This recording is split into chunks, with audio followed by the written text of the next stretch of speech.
안녕하세요. 결혼을 앞두고 있던 20대 후반의 여자입니다. 하마터면 사기 결혼 당할 뻔했어요. 처음에는 예비시 부모님이 문제인 줄 알았는데 알고 보니 결혼 상대였던 남자친구가 더 문제였네요. 오는 6월에 결혼식을 올리기로 되어 있었고 정말 청첩장 돌리기만 하면 모든 준비가 끝난다고 봐도 될 정도로 결혼을 코앞에 두고 있었습니다. 남자친구는 저보다 6살 연상입니다. 연애는 2년 반 정도 했고요. 남자친구 나이가 있다 보니 남자친구 입에서 결혼 이야기가 먼저 나왔어요. 아무 문제 없이 연애하고 있었지만 생각지도 못한 결혼 이야기에 당황스러웠던 건 사실입니다. 마음의 준비는 되어 있었을지라도 현실적인 준비는 되어 있지 않았거든요. 못해도 제 통장에 1억 정도는 모아놓아야 한다고 생각했는데 실상은 그의 절반도 안 되는 4천만 원이 전부였었기 때문이에요. 남자친구한테도 솔직하게 말했어요.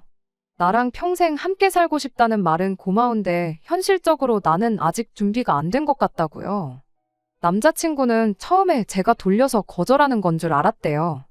그런데 제가 제 입으로 1억 원은 모아놓고 결혼하고 싶다는 사실을 말해왔을 때 그때서야 제가 싫어서 그러는 게 아니고 경제적인 여건 때문에 결혼을 망설이고 있다는 걸 알았다고 합니다.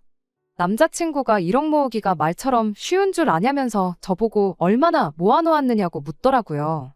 아직 반도 못 모았다고 하니 2천이냐, 3천이냐 하면서 제가 정확하게 얼마를 모았는지 떠보려고 하길래 오빠는 얼마나 모아놓았냐고 제가 먼저 물었습니다.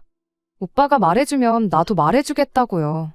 남자친구는 끝까지 대답을 해주지 않았어요. 네가 아직 어려서 잘 모르나 본데 결혼이 서로 사랑해서 하는 거지 돈 쫓아서 하는 거 아니라고 보라고. 그렇게 돈 잘 번다는 연예인들도 이혼하지 않느냐. 돈 많아도 마음 안 맞으면 갈라서고 그러는 게 이혼이라고 하면서 말을 돌렸습니다. 그때 직감하기는 했어요.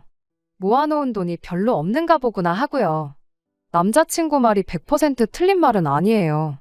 돈만 보고 결혼한다고 무조건 행복한 건 아니라는 걸요. 하지만 사랑이 밥 먹여주는 것도 아니고 무엇보다 제가 정말 돈만 보고 결혼을 생각했다면 애초에 남자친구랑 연애를 시작조차 하지 않았을 거예요. 제가 뭐 원하기만 하면 아무나 골라서 만날 수 있다는 식으로 제 스스로를 과대평가하는 게 절대 아니에요. 하지만 적어도 평범한 집안에 평범한 회사 다니는 남자친구랑 연애를 하는 것보다 요모조모 조건 따져가며 학벌의 직장도 보고 부모님 재산도 보고 그랬을 테죠. 제가 보고 싶었던 건 결혼을 하기 위해 남자친구가 그동안 얼마나 노력하고 미리미리부터 준비해왔는지 였을 뿐이었습니다. 그런데 뭐 당장에 자기를 TV 어디만 틀어도 나오는 톱스타들하고 비교를 하고 있으니 살짝 어이가 없었어요. 저나 남자친구가 직장이 같은 지역에 있어요. 서울 집값도 어마어마하지만 저희 회사가 있는 지역은 집값이 웬만한 서울 뺨치거든요.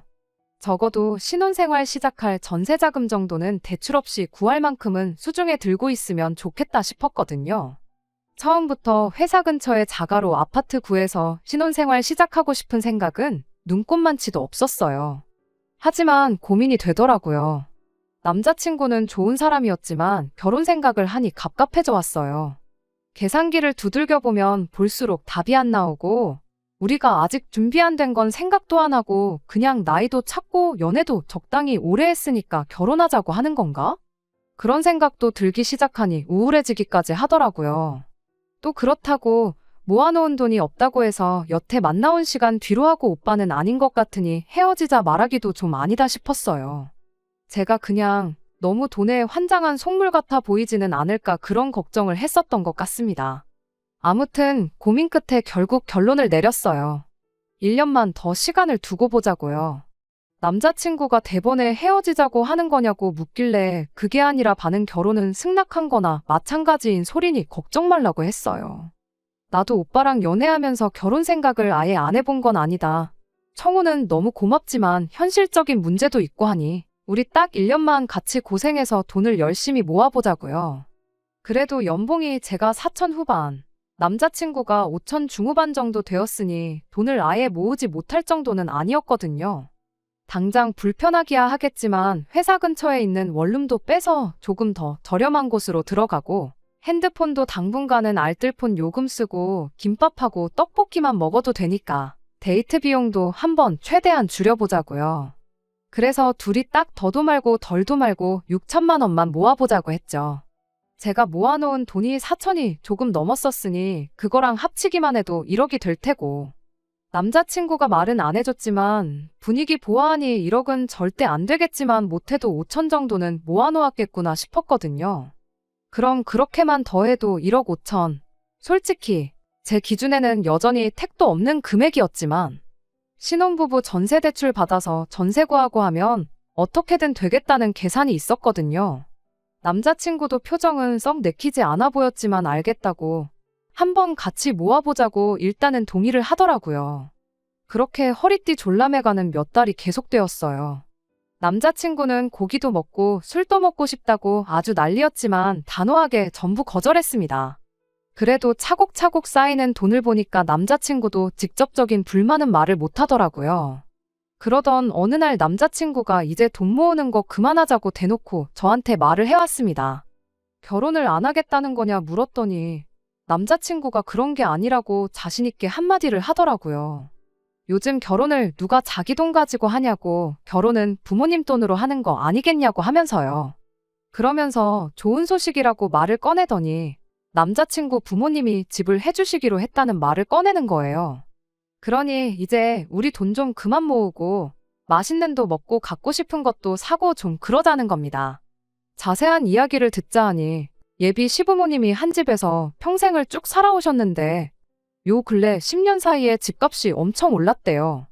낙후된 동네이긴 하나 그래도 서울이라고 정리하면 5억, 6억 정도는 된다고 하더군요. 그리고 이번에 은퇴하면서 경기도 외곽 쪽으로 이사를 가니마니 하시는 중이랍니다. 두 분이 오손도손 살만한 작은 전세집을 알아보고 계신다 했고, 그러면 차익이 생기게 되니 그 돈을 저희 집 구하는데 지원을 해주시기로 했다는 거예요. 그 돈이면 신축 빌라 정도는 무리 없이 하나 구하지 않겠냐는 거였어요. 예비 시부모님이 집을 해주신다는데 그 사실만으로도 엄청 감사했죠. 한편으로는 남자친구가 부모님 노후 자금까지 빼서 결혼을 하려고 한다는 게 얼마나 진심으로 나랑 결혼을 하고 싶으면 저럴까 하는 생각도 들었습니다. 돈은 한참 모으는데 속도가 붙던 와중이었지만 가장 골칫거리였던 집 문제가 해결되었으니 일단 하루라도 빨리 집을 구하고 결혼 준비를 하는 게 우선이라고 생각했어요. 퇴근길이고 주말이고 시간이 남으면 남는 대로 직장 근처 부동산 돌아다니면서 괜찮은 매물이 있는지 알아보러 다녔습니다. 열심히 발품 팔면서 돌아다니다 보니 적당히 괜찮은 아파트를 하나 찾았어요. 평수는 많이 작은 편이었지만 그보다 더 작은 원룸에서 내내 살아왔는데 뭐가 문제될 게 있나 싶더라고요. 부동산에서 말하길 신혼부부들이 시작하기에도 딱 좋은 곳이라고 하고 출퇴근거리며 주변 시설이며 나무랄 게 하나도 없었어요. 너무 마음에 들었지만 하나 마음에 걸리는 게 있었는데 예비 시부모님이 집은 전세 말고 매매로 구하라고 당부를 했다는 거였어요. 하지만 이쪽 지역 아파트 가격이다 보니 아무리 예비시댁에서 큰 돈을 지원해주기로 했어도 아파트 매매는 꿈도 못 꿀 일이었죠. 돈을 해주겠다고 했을 때도 신축 빌라를 콕 집어서 이야기했던 걸 보면 말 다 했죠. 남자친구한테 집을 보여주면서 부모님을 설득해달라 물어보기도 했지만 남자친구는 단칼에 거절을 했어요. 빌라는 팔 때도 어렵다더라 하면서 오빠가 말하기 뭐하면 내가 직접 물어보겠다고까지 말했지만 안 되는 건 안 되는 거라며 고집 부리지 말라고 하더라고요. 저희가 모아놓은 돈도 있었고 또 몇 달 안 하긴 했지만 아껴 쓰면서 마음먹고 모으면서 못해도 3년이면 2억 이상은 모을 수 있겠다는 확신이 있었거든요. 그러니 대출 끼고 조금 무리하면 아파트를 구해도 충분히 구할 수 있다 생각했는데 뭐 어쩌겠어요. 결국 그 아파트는 포기하고 빌라 쪽으로 눈을 돌려 찾아보기 시작했어요. 빌라는 매물도 많았고 해서 비교적 신축의 내부도 올술이 되어 있는 빌라를 하나 구할 수 있었습니다. 평수도 30평대로 크고 내부도 삐까번쩍 해보였지만 자꾸 그 아파트가 눈에 밟히는 건 어쩔 수 없더군요. 집은 남자친구 부모님 명의로 계약을 했어요. 몇 년 살다가 저희 이름으로 명의를 바꿔준다고 했거든요. 내 돈 한 푼 들어가는 거 없는데 공동명의 안 해주냐고 따지고 싶은 마음도 없었고 오히려 그게 맞다는 생각이 들어서 저도 아무 불만은 없었습니다. 어쨌든 집이 구해졌으니 그 후에는 결혼 준비를 시작했어요. 본격적인 결혼 준비 시작하자마자 예비시 댁에서는 예단으로 자동차 한 대를 요구해왔습니다. 아무래도 외곽 동네로 이사를 가게 되니 자동차 한 대는 필수로 필요하다고. 그런데 저희 집 해주는데 대부분의 돈을 사용했고 그렇다고 노후 자금 털어서 차를 구입하자니 괜히 그랬다가 나중에 저희한테 손 벌리는 상황이 생길 수도 있지 않겠냐고 그렇게 되는 건 원치 않는다고 하면서요. 저희 부모님께서도 집을 해주셨는데 당연히 그 정도는 하는 게 맞다고 하셨고 남자친구랑 제가 모아놓은 돈도 그대로 남아있는 상황에 신혼집에 혼수 채우고도 많이 남게 생겨서 요구하는 대로 국산 준중형 차 한 대를 뽑아드렸어요. 그 후에 예비 시부모님이 이사 준비를 하기 시작하셨죠. 주말이면 남자친구랑 찾아가 집 정리하는 거 도와주고 그랬어요.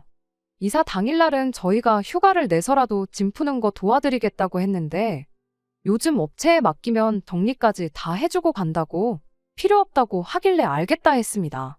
사실 제가 간다고 뭐 그렇게 큰 도움이 되지 않을 거라는 건 저도 알고 있었기 때문이에요. 대신 이사 끝나고 나면 집들이 때 제가 크게 한턱 쏘겠다고 약속을 했죠. 예비 시부모님 이사하는 날이 다가오던 어느 날 예비 시어머니한테서 아주 큰일이 났다고 전화가 왔어요. 지금 살고 있는 집을 빼줘야 하는데 새로 구한 집에 날짜를 맞춰서 바로 못 들어갈 상황이라고요. 무슨 일이냐 물으니 새 집에 잔금 처리하는데 무슨 문제가 생긴 것 같다며 이걸 어쩌냐며 난색을 표하시더라고요. 그때 마침 저희 신혼집이 생각이 났어요. 어차피 결혼식 올리기까지 시간이 많이 남아있던 상황이었고 저나 남자친구가 돈 모은다고 원룸을 옮겼었는데 그 원룸이 계약이 남아있어서 신혼집은 결혼식 올리고 나서 같이 들어가 살기로 했었거든요. 어차피 예비 시부모님 돈으로 해준 집이기도 하고 저희가 결혼식 올리기 전까지는 빈집이니까. 일단 그 집에 들어가 계시고 이사갈 집 문제를 해결하는 게 어떻겠냐고 제가 먼저 제안을 했죠. 처음엔 예비 시부모님은 그래도 어떻게 신혼집인데 당신들이 들어가 살겠냐며 거절하셨어요. 저는 바보같이 이게 처음부터 전부 짜여진 판이라는 건 생각도 못하고 예비 시부모님을 설득했죠. 집을 빼줘야 하는 상황에 어디 가 계실 곳도 없는 거 아니냐. 그냥 몸만 가시는 것도 아니고 짐도 있는데 남자친구 원룸에 들어가 계실 상황도 아니지 않느냐고요. 잔금 문제만 해결되면 이삿날이야 다시 정하면 되는 거 아니겠냐고. 이사 비용이 2배로 들긴 하겠지만 그게 뭐가 중요하냐고 했죠. 예비 시부모님은 마지못해 그럼 그렇게 해야겠다고 저한테 고맙다고 해줬습니다. 이제와 생각해보면 제가 먼저 신혼집 이야기를 꺼내지 않았다면 예비시댁이 되었든 남자친구가 되었든 일단 당분간 신혼집에 가 있는 걸로 하자고 했을 거예요. 이미 다 짜여진 판이었고 외통수나 마찬가지인 상황에 그 계략에 보기 좋게 당해버린 거예요. 그렇게 예비 시부모님이 신혼집에 이삿짐을 옮겨놓고 며칠이 지나서 다시 저에게 연락이 왔어요. 아무래도 사기를 당한 것 같다며 이거 계약금만 날리게 생겼다고 앓는 소리를 하더라고요. 그때는 저도 분개해서 뭐 그런 사기꾼들이 다 있냐고 제가 힘 닿는 데까지 도와드리겠다고 했죠. 예비 시부모님도 경찰에 아는 사람도 있고 하니 일단 이 집에서 지내면서 알아봐야겠다고. 신혼집인데 먼저 짐 풀어서 미안하다고 하시는데 저는 또 속도 없이 괜찮다고 대답을 했네요. 아무튼 그렇게 예비 시부모님이 신혼집에 당신들 짐을 풀게 되었습니다. 그런데 그때로부터 한 달 정도 지났을 때부터 무언가 이상하다는 생각을 받았어요. 언제부터인가 예비 시부모님하고 통화를 할 때면 뭐 알아보고 있다고만 하지 진행 과정이 어떻게 된다는지 자세한 건 하나도 모르고 계시더라고요. 그 알고 지낸다는 경찰분이 해결사니까 그분이 알아서 해주실 거다 하면서 너무 마음 놓고 지내고 있는데 계약금이라고 해도 한 푼 두 푼이 아닌데 그 어떤 걱정거리 하나 없어 보이는 게 의아했습니다. 그 뒤로부터 저는 매 주말마다 상황이 어떻게 되고 있냐고 물어봤지만 역시나 돌아오는 대답은 그 경찰분이 알아보고 있다더라. 진척이 있으면 먼저 연락을 주지 않겠냐. 힘들게 일하는 사람 보채봤자 반발심만 사지. 이럴 때는 그냥 조용히 기다리고만 있는 게 맞는 거라면서요. 신혼집에 들어갈 저희 가정가구도 알아보고 해야 할 텐데 결혼식 날짜가 다가오면 다가올수록 속이 타는 건 저 혼자뿐이지 큰 돈을 사기당했다는 예비 시부모님도 신혼집에 저랑 같이 살림 차릴 남자친구도 그 누구도 급해 보이는 게 없었습니다. 혼자 마음 따라봤자 해결될 게 없으니 어떻게 저라도 나서서 해결을 봐야지 싶어서 아예 제가 신혼집으로 찾아갔어요. 예비 시부모님이 들어가 살기 시작한 이후로 한 번도 다녀가지 않았는데 들어가 보니 아주 제대로 짐을 풀어놓으셨더라고요. 며칠을 지내더라도 냉장고나 TV, 침대같이 생활하는데 꼭 필요한 살림들 가지고는 이런 말 하기 좀 그런데 아주 신발장에 신발부터 찬장에 그릇까지 싹 다 정리를 해놓고 살고 계셨어요. 심지어 소파랑 커피 테이블은 아예 새로 구매를 하셨나 보더라고요. 예고 없는 제 방문에 연락도 없이 무슨 일이냐고 당황하시더라고요. 제가 긴히 말씀드릴 게 있다고 하니 제 의도를 눈치챈 건지 남자친구도 집으로 부르더군요. 우리 아들 오면 그때 같이 이야기하자고 일단 저한테 차 한 잔 내주시고 소파에서 기다리고 있으라고만 하셨습니다. 남자친구 없어도 충분히 할 수 있는 이야기인데 기어이 남자친구를 부르겠다니 그때부터 무언가 안 좋은 촉이 들기 시작했어요. 곧이어 남자친구가 집에 도착했고 어렵게 이야기를 꺼냈는데 그때 곧바로 본색을 드러내더군요.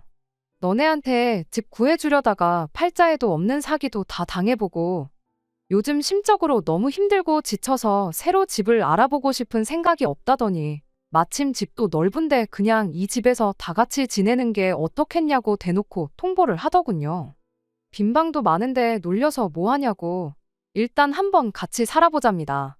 평생 같이 살자는 건 아니고 당신들도 이 사건이 어느 정도 정리되고 하면 그땐 이사를 나갈 테니 절대 합가하자고 하는 소리가 아니라는데 솔직히 이 상황에 그 말을 누가 믿겠어요. 시간이 해결해 줄 거라며 느긋하게 있을 때부터 어느 정도 안 좋은 예감이 들긴 했는데 이 정도일 줄은 상상도 못했죠. 뭐라고 확답은 못 드리고 집에서 나와 근처에 있는 카페로 향했어요. 남자친구랑 단둘이 이야기 좀 나눌 계획이었죠. 그런데 이게 예비 시부모님 두 분의 계획이 아니라 남자친구도 같이 세운 작전이었다는 걸 눈치채게 되었습니다. 대뜸 진명의 이야기부터 꺼내더라고요. 사실 따지고 보면 집도 우리 부모님 이름으로 되어 있는데 우리가 나서서 나가라 마라 할 수도 없는 노릇이지 않느냐고요. 그리고 생각해보면 우리한테 이득이라는 거예요. 일단 부모님이 살림살이 쓰던 거 다 가져왔고 필요한 건 전부 새 걸로 구입하셨으니 우리 혼수 비용을 아낄 수 있다는 거죠.